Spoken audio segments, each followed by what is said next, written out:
A vida é como uma canção de fado em Portugal. Começa doce, cheia de promessas, mas a melodia pode escurecer quando menos esperamos. Achamos que dominamos o amor e a família, mas às vezes, quem mais confiamos esconde os segredos mais afiados. Eu sou João Mendes. Esta é a história de como aprendi que meu instinto era mais sábio que meus votos de casamento. Sou João Ruivo Mendes, mecânico em Ericeira, uma vila costeira perto de Lisboa. Meu cabelo ruivo brilha como um pôr do sol, raro por aqui. Adoro um vinho verde gelado, sardinhas frescas no mercado e pilotar minha vespa pelas falésias. A vida parecia um dia ensolarado na praia, simples e boa. Então, casei com Sofia Almeida, uma morena deslumbrante que gera um café à beira-mar. Ela vive tirando fotos para o Instagram, como uma estrela. Casamos há 2 anos numa igreja cheia de flores. Pensei que tinha ganhado na loteria, uma esposa linda, um apartamento alugado à beira-mar, sonhos de crianças brincando na areia.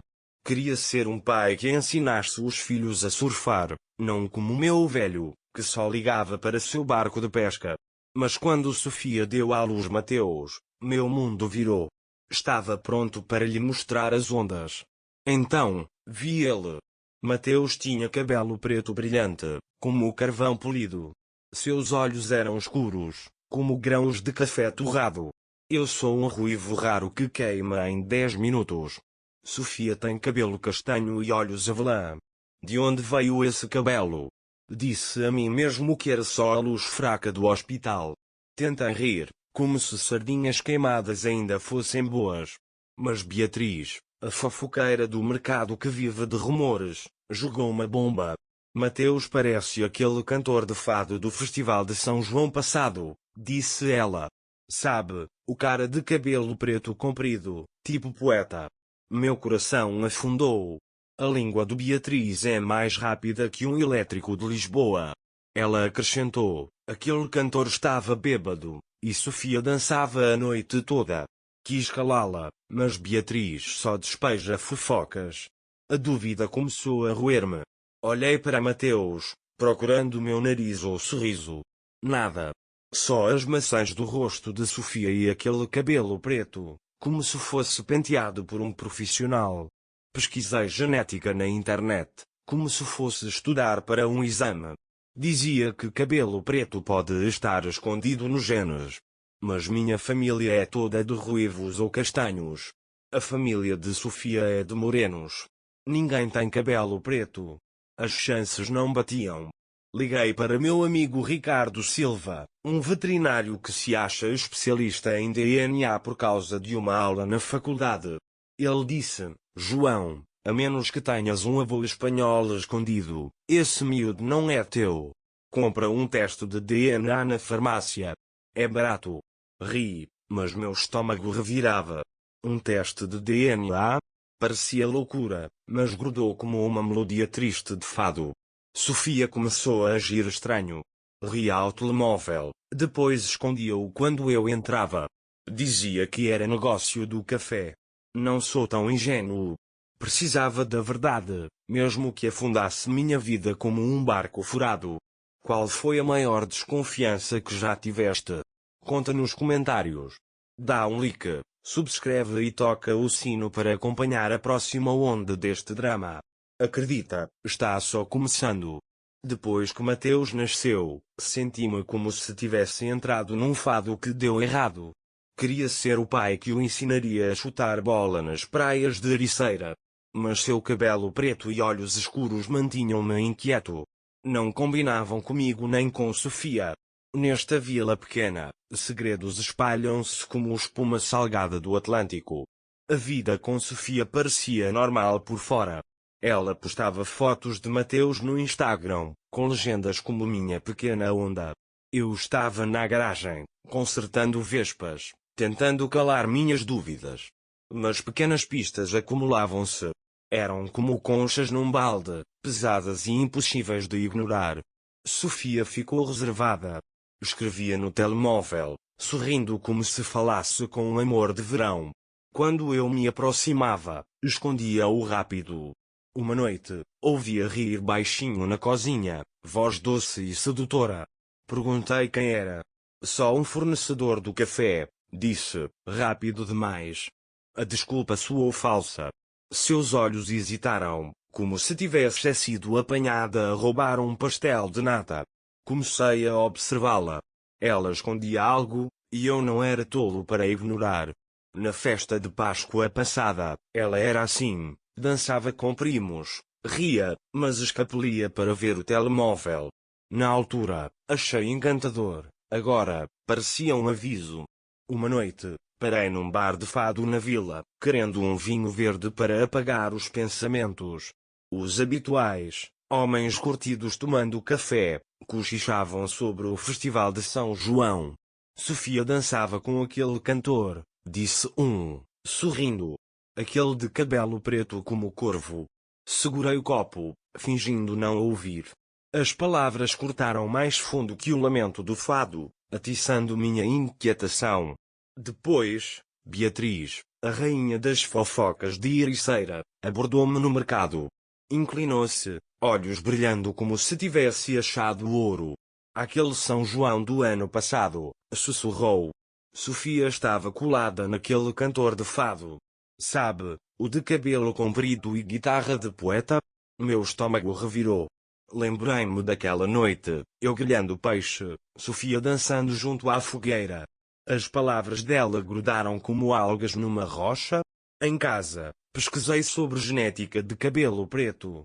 Os resultados eram um emaranhado de termos científicos, alelos, traços recessivos, probabilidades.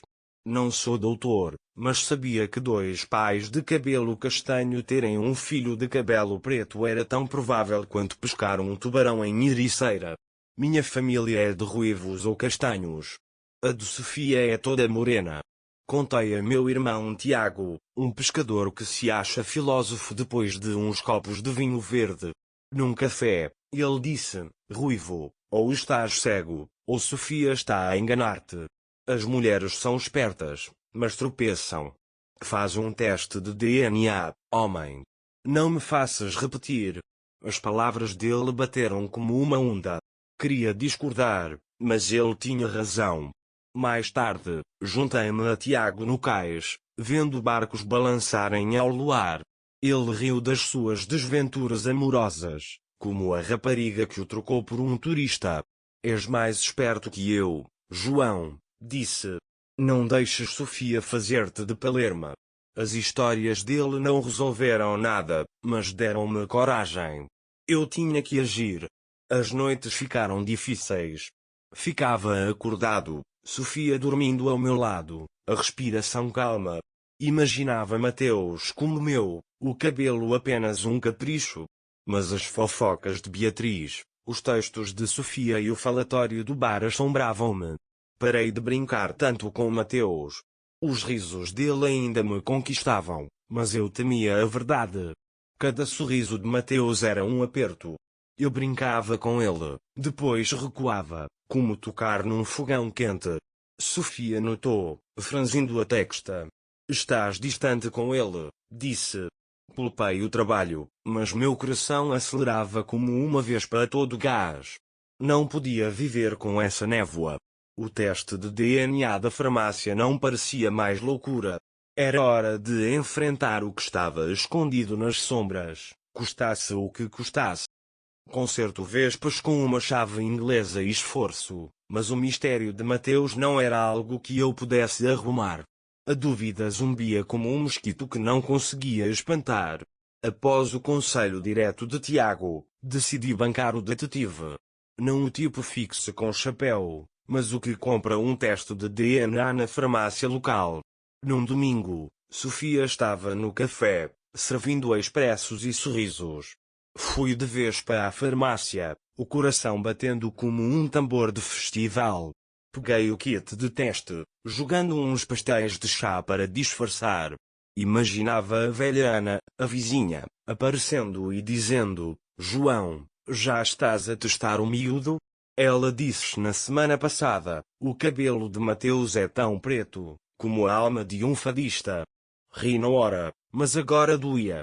O farmacêutico, Sr. Lopes, passou o código sem olhar. Mesmo assim, sentia a vila inteira a observar-me.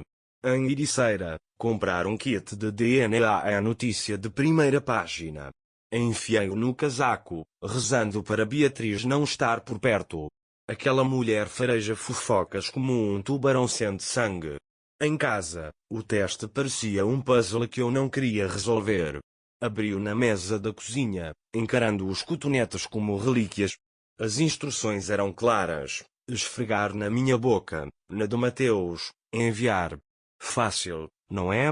Mas roubar DNA de um bebê enquanto Sofia dormia era como roubar sardinhas a uma gaivota. Ela dorme como pedra, então tinha 1 hora. Entrei no quarto de Mateus, o coração a mil. Ele dormia, parecendo um anjo no berço. Sussurrei: desculpa, pequeno, preciso de respostas. Esfregar minha boca foi fácil, mas a de Mateus foi um desafio. Trapalhei como um novato consertando um carburador. Ele mexeu-se, quase acordou, mas consegui a amostra. Fechei o envelope, sentindo-me um contrabandista num cais de Lisboa. Minhas mãos tremiam ao escrever o endereço. E se tivesse errado os cotonetes? E se Ana estivesse certa, e Mateus fosse só um miúdo peculiar? Afastei as dúvidas. A verdade estava lá fora, e eu ia atrás dela. Corri à estação de correios. Deixei o envelope como se queimasse as mãos. Voltando, perguntei-me se era louco. Se Mateus fosse meu, sentir-me-ia um idiota por duvidar de Sofia. Se não fosse, e depois? Ignorei o pensamento.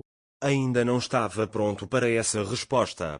No dia seguinte, cruzei com Ana no mercado, a cesta cheia de bacalhau. Mateus está a crescer rápido, disse, sorrindo. Aquele cabelo, tão marcante. Não é como o teu, né? Forcei um sorriso, mas as palavras dela cortaram. Ela não queria mal, mas cada menção ao cabelo de Mateus era uma facada. Na garagem, tentei focar-me numa vela de ignição da Vespa. Mas minha mente estava noutro lugar. As histórias de Beatriz, os textos de Sofia e os comentários de Ana giravam como uma tempestade. Imaginava a vila a cochichar, com pena de mim. Estava paranoico, ou Ericeira sabia de algo. Dias depois, mantive a calma com Sofia. Ela postava fotos de Mateus, toda sorrisos e hashtags. Mas às vezes me olhava, como se soubesse que eu estava a investigar. Uma noite, perguntou: estás bem? Pareces distante.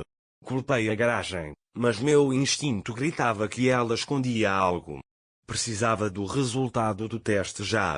Cada tique do relógio era uma contagem para o dia do juízo. Não sabia o que me assustava mais, a verdade ou o que faria com ela. Esperar o resultado do DNA era como estar nas falésias de Ericeira, esperando uma tempestade. Disseram 1 semana, mas cada dia arrastava-se como uma maré lenta. Mergulhei no concerto de Vespas, mas meus pensamentos vagueavam. Imaginava um técnico de laboratório a rir da minha amostra, como numa novela má. Ia afundar meu próprio barco? Meu estômago revirava. Sofia notou o meu humorístico uma noite, enquanto eu ignorava um concerto de fado na TV. Ela sentou-se ao meu lado. João, estás calado. Algo errado? Sua voz era suave, mas os olhos pareciam nervosos. Murmurei sobre stresses da garagem, mas queria exigir respostas sobre aquele festival. No último verão, num piquenique na praia, ela estava grudada ao telemóvel, ignorando minha aula de surf. Não esquecia aquele dia. Estendemos uma manta na areia, Mateus ainda por nascer. Tentei ensinar Sofia a equilibrar-se na prancha, mas ela verificava o telemóvel, rindo de mensagens. Coisas do trabalho, disse, despachando-me. Deixei passar, apaixonado. Agora, parecia uma pista que perdi. Uma manhã, entrei na igreja Nossa Senhora da Graça, buscando paz. As velas e vitrais brilhavam enquanto eu sentava, a culpa católica a surgir. Minha mãe dizia que duvidar era truque do diabo. Estava errado em suspeitar de Sofia? O silêncio não deu respostas, só mais perguntas. Acendi uma vela, pedindo verdade, não perdão. Na garagem, mantive-me ocupado, mas a espera era tortura. Verificava o telemóvel a cada hora, esperando o e-mail do laboratório. Nada além de anúncios de cafés e relatórios de pesca. Estava a transformar minha vida num drama barato? Os textos escondidos de Sofia e o cabelo de Mateus diziam que não. Não estava louco, buscava clareza. Comecei a evitar Mateus. Não por não gostar, seus risos ainda aqueciam meu coração. Mas temia amá-lo demais. Se não fosse meu, a dor me destruiria. Chamava-o pequeno em vez de filho, erguendo um escudo no coração. Sofia notou, franzindo a testa. Quase não brincas com ele, disse uma noite, voz cortante. Pulpei o trabalho, mas meu pulso acelerava como se tivesse bebido muito expresso. Sentia-me um traidor, afastando-me de um miúdo sem culpa. Seus sorrisos eram minha fraqueza, mas eu precisava ser forte. Depois, Beatriz apareceu na garagem com bolinhos de bacalhau. Aquele cantor de fado, sussurrou, olhos brilhando. Gabou-se de uma morena no festival. Não digo que era Sofia, mas seu sorriso dizia tudo. Comi um bolinho para não explodir. As fofocas dela eram sal numa ferida. Uma tarde, fui de vespa às falésias, olhando o mar. As ondas batiam, ecoando meus pensamentos. Lembrei-me de Sofia no São João, o riso dela na multidão. Era inocente, ou eu era um tolo. O mar não respondeu, mas acalmou-me o suficiente para esperar. Toda noite, verificava o e-mail como louco. Só pão e contas. O silêncio do laboratório era ensurdecedor. Imaginava o resultado. Se Mateus fosse meu, pediria perdão a Sofia. Se não, enfrentaria uma tempestade que não podia fugir. Não era louco, dizia a mim mesmo. As histórias de Beatriz, os segredos de Sofia e o silêncio da igreja empurravam-me adiante. Precisava da verdade para acabar com este tormento. A espera matava-me, mas estava pronto para o que viesse. O e-mail chegou enquanto mexia no carburador de uma Vespa. Assunto: resultados do DNA. Meu coração parou? Fui à praia, andando na areia, as ondas batendo como meus pensamentos. Abri o e-mail, passando pelos termos técnicos. Uma linha cortou-me. Probabilidade de paternidade, 0%. Mateus não era meu. Sentei numa rocha, olhando o mar. A verdade bateu como uma onda gigante, tirando-me o ar. Eu amava Mateus, trocava fraldas, cantava fados para ele dormir. Agora, era filho de um estranho. Queria gritar, mas o rugido do mar abafava-me. Voltei para casa, preparando-me. Sofia bateu na porta enquanto eu estava no banheiro, telemóvel na mão. Abri, voz fria. Mateus não é meu filho. Sofia empalideceu, lábios tremendo. Tentou, é um erro. Testes de farmácia são lixo. Mostrei o resultado, exigindo, chega de mentiras, Sofia. Ela desabou, lágrimas caindo. Confessou, voz partida. No festival de São João, bebeu demais, dançou com um cantor de fado. As coisas foram longe. Acordou na tenda dele, sem nome, só o cabelo preto. Implorou perdão, dizendo que eu era o pai de verdade por amar Mateus. Até falou da história de amor da avó dela, como se isso me convencesse. Dei uma risada amarga. Erros? Mentiste um ano, Sofia. Estava furioso. Ela chorava, chamando-o de deslize único. Não importava. A história da avó não mudava nada. Não ia criar o filho de outro. Levantei-me, andando pela sala. Os brinquedos de Mateus espalhados no chão zombavam de mim. Construí um berço para ele, sonhava ensiná-lo a pescar. Agora, era cinzas. Sofia tentou pegar minha mão, mas recuei. As lágrimas dela eram reais, mas não consertavam isso. Amas o Mateus, sussurrou. Isso faz de ti o pai. Balancei a cabeça. Amor não apaga mentiras. O sorriso dele matava-me, mas não ia bancar o pai de um estranho. Peguei uma mala, joguei roupas dentro e fui para a casa de Tiago. Os choros de Sofia seguiram-me porta afora. Na casa de Tiago, desabei no sofá, o peso esmagando-me. Ele deu-me uma cerveja, calado pela primeira vez. Olhei para a parede, o riso de Mateus ecoando na minha cabeça. Fui o pai dele por meses, agora era nada. A traição de Sofia ardia como água salgada numa ferida. Pensei naquela noite do festival. O riso de Sofia, a dança com aquele cantor. Foi planeado, um borrão de álcool. Não importava. O resultado era o mesmo, um miúdo que não era meu. Sentia-me um tolo por confiar nela. No dia seguinte, Sofia ligou, implorando para falar. Desliguei. Ela criou esta bagunça, não eu. Não voltava para brincar de família feliz. Mateus merecia melhor, mas eu também. Precisava cortar a âncora e navegar livre. Na casa de Tiago, sentia-me um marinheiro naufragado. Ele serviu vinho verde, dizendo, bem-vindo ao clube dos tolos. E agora? Sentámo-nos no café, planeando com bolinhos de bacalhau. Tiago brincou, diz ao juiz que Sofia é um fado, bonita mas cheia de mentiras. Ri, mas precisava acabar com isto. Contratei António Touro Ferreira, um advogado de Lisboa que assustava touros. Sobre café, António analisou o caso. Sem filho, sem certidão de nascimento. Estás safo, João. Sua confiança era uma boia. Tiago bateu-me nas costas, dizendo, estás a escapar de uma rede, irmão. Brindámos com expresso, mas sabia que a luta não acabara. Sofia não desistiria fácil. E não desistiu. Sofia bombardeava meu telemóvel, implorando por Mateus. Ignorei-a. Então, apareceu na casa de Tiago, com Mateus nos braços, como estrela de novela. Não podes abandonar-nos! Gritou. Vizinhos espiavam, e Tiago chamou a polícia, que a mandou embora após horas. O drama continuou. A mãe de Sofia, Dona Maria, ligou-me, voz trêmula. João, pensa no Mateus, disse. Ele precisa de um pai. Respeitava Dona Maria, mas não me convenceu. Mateus não era meu, e eu não ia bancar o herói. Desliguei, sentindo-me vilão, mas certo.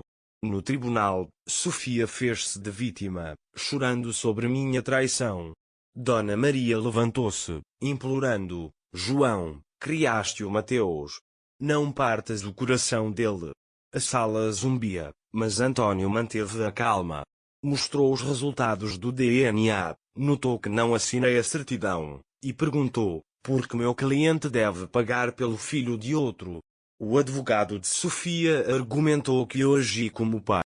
António retrucou, e Sofia agiu como que, dançando com estranhos? A galeria exclamou. As lágrimas de Sofia não me comoviam. Ela teceu uma teia, e eu não ia ficar preso. As perguntas de António cortaram a história dela como uma faca de pescador.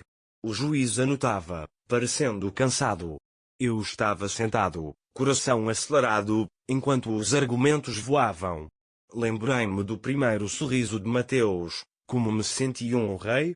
Agora, lutava para me afastar. Doía, mas era necessário. As mentiras de Sofia roubaram esse sonho, e eu não pagaria pelo erro dela.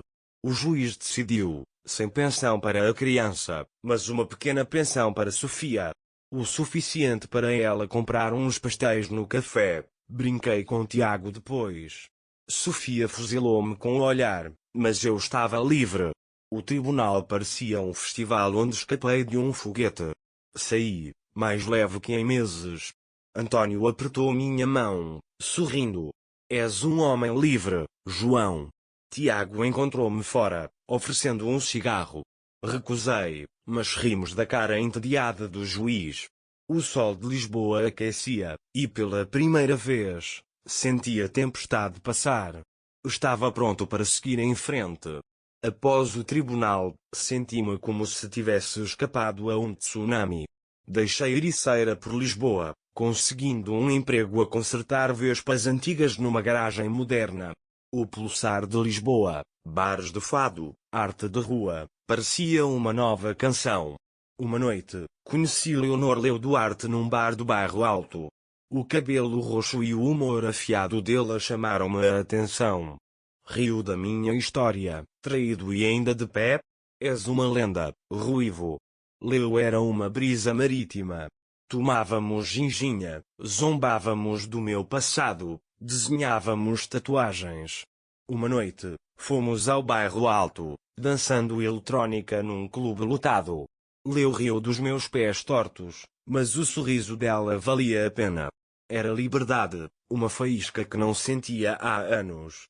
Lisboa era o meu botão de reiniciar. Uma noite, o riso de Mateus ecoou na minha mente, o gargalhar dele quando eu fazia cócegas. Doía como um hematoma. Eu o amava, carregava-o nos ombros no mercado. Mas não podia ser o pai dele. O cabelo preto não era meu fardo. Deixei a memória desvanecer, focando no ritmo da cidade. Tiago ligou com notícias. Sofia lutava, pedindo dinheiro a amigos para manter o café. O Instagram dela era só sorrisos, mas a vida real não era tão brilhante. Senti pena, mas ela escolheu o seu caminho. Não era o salva-vidas dela. Mateus merecia amor, mas não de mim. Na garagem, restaurei uma Vespa dos anos 60, as curvas brilhando sob minhas mãos. O trabalho ancorava-me. Leu aparecia, trazendo café e sarcasmo. Essa Vespa é mais sexy que tu, brincava, encostada na caixa de ferramentas. O riso dela era remédio, tirando-me do passado. Eu estava a reconstruir, peça por peça. Uma noite, fomos de Vespa a Belém, comendo pastéis de nata junto ao rio. Leo falou das suas cicatrizes, um pai ausente, uma infância dura. És mais forte que eu, disse, cutucando-me. Encolhi os ombros, mas as palavras ficaram. Não era mais o João sonhador. Era o ruivo, pronto para a próxima onda. A energia de Lisboa mantinha-me em movimento. Passeava pelas ruelas de Alfama, ouvindo fado dos bares. A música não me entristecia mais, parecia uma amiga. Sobrevivi à traição de Sofia, ao drama do tribunal, às minhas dúvidas. A cidade era minha nova casa, e eu reclamava. Pensava em Mateus às vezes, imaginando se ele amaria o mar como eu. Mas deixava ir. Não era meu filho, e eu não era seu herói. A mão de Leo na minha, o ronco da Vespa e as luzes de Lisboa bastavam. O horizonte parecia brilhante, e eu corria para ele. Minha vida foi uma canção de fado selvagem, cheia de altos e baixos. De um mecânico esperançoso a um homem queimado pela traição, vi de tudo. Sofia, Mateus e Ericeira são só um verso antigo agora. Ensinaram-me uma coisa: confia no teu instinto. É mais afiado que qualquer voto que faças. Queria ser o melhor pai, ensinando Mateus a surfar no Atlântico. Mas aprendi que só precisava ser eu, João Ruivo Mendes, o tipo que conserta vespas e ri das reviravoltas da vida. Leonor Leu Duarte, minha nova cúmplice, chama-me uma vespa velha que ainda roda bem. Não sei se sou um clássico ou um destroço, mas estou bem com isso. Sofia está por aí, lutando como mãe solteira. O café dela mal se aguenta, diz Tiago. O Instagram dela é só filtros, mas a realidade é mais dura. Não guardo rancor. Para quê? Ela fez a sua bagunça. Mateus, aquele miúdo de cabelo preto, crescerá sem mim. Dói, como uma onda que te pega desprevenido. Lembro-me do riso dele, das mãozinhas a agarrar meu dedo. Mas não é meu? Fiz o certo, afastando-me. Às vezes, amar é deixar ir. Penso em Ericeira, nas falésias onde pilotava minha Vespa, sonhando com uma família. Esses sonhos desmoronaram, mas não estou amargurado. O teste de DNA, o tribunal, as fofocas, foram minha tempestade. Naveguei, ferido mas inteiro. A vida é assim, testa-te, depois liberta-te. Aqui vai o meu conselho, ouve aquela voz interior. Se algo parece errado, não ignores. Faz um teste de DNA, encara os factos, e não temas recomeçar. A vida é como consertar uma vespa, às vezes desmontas tudo para achar o defeito. Depois, reconstróis e segues. Estou em Lisboa agora, trabalhando em scooters antigas, tomando ginginha com Leo. Ela zoa-me quando queimo as sardinhas, chamando-me ruivo, o chefe. O cabelo roxo dela brilha na luz, e o riso mantém-me firme. Andamos de vespa por Alfama, desviando de turistas, vivendo o momento. Esta cidade é minha nova canção, e eu canto alto. Sobrevivi ao drama, as mentiras de Sofia, as fofocas de Beatriz, o martelo do juiz. Estou mais forte, como uma vespa afinada na perfeição. O passado é um retrovisor, olho, mas foco na estrada à frente. Leo tem razão, sou uma lenda, ruivo e tudo. Qual foi a maior reviravolta da tua vida? Conta nos comentários. Dá um like, subscreve e toca o sino para mais do meu caos. Talvez conte da vez que Leo tatuou uma onda torta no meu braço. É história para outro dia. Até breve.